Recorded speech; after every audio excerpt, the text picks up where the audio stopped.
Hi everybody, I thought I'd just take you through the latest glaze firing. It's been quite a good one, so I thought I'd share it with you. We're just going to go through a few of the pots now.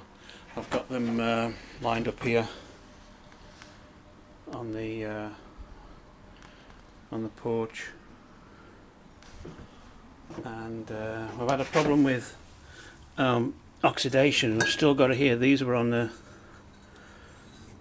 bottom back right hand corner, and it's all got to temperature. You can see by where the ashes run.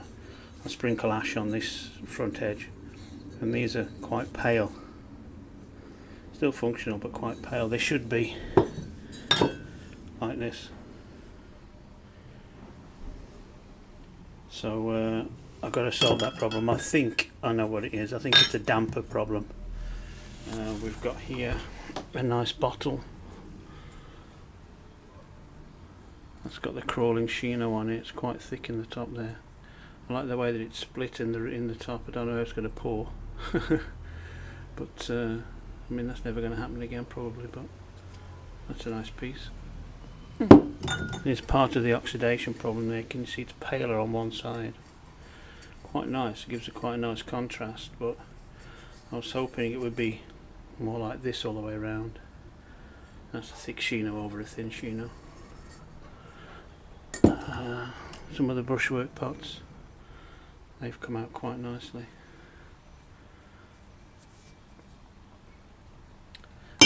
Oops, there's a slightly bigger one there. Oxidation flash as well. It's all down that one back corner.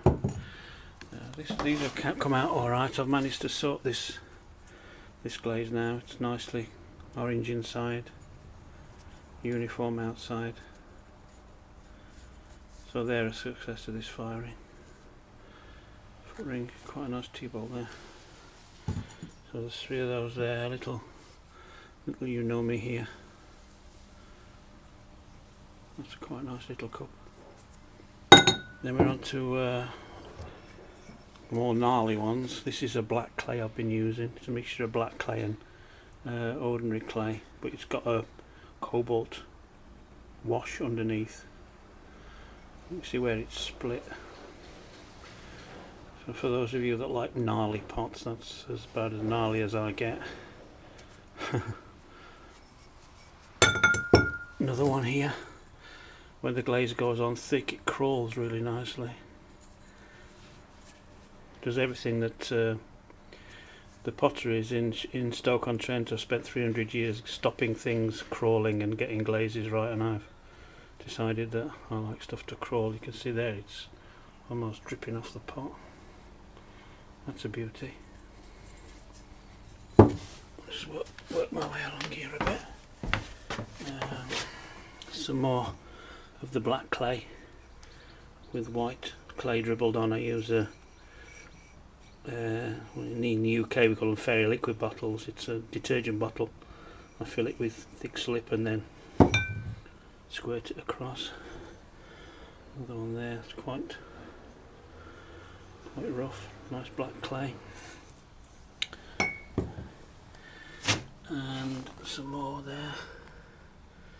Then we're on to the bowls I've been making. You've seen me make videos of these before. This is got a red shino with wood ash sieved on the top of it. So they've come out as I expected, which is good.